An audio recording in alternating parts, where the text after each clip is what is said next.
Ito, ginisang opo.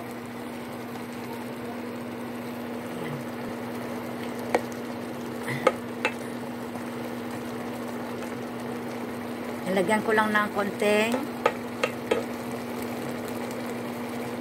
May natira kasing sisig na niloto kagabi. Kaya ito, hinalo ko dito para magkalasa.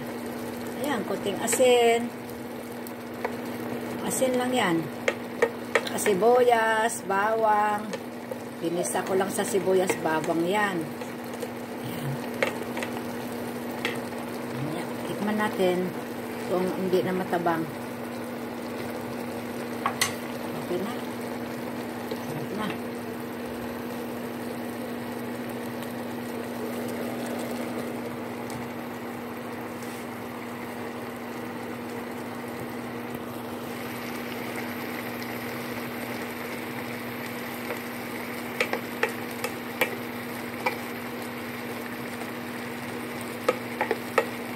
Ginisang opo.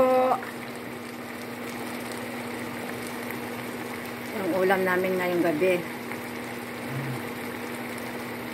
Nagprito ako ng manok kasi yung mga bata gusto niya yung mga apo ko, yung pritong manok at saka itong gulay.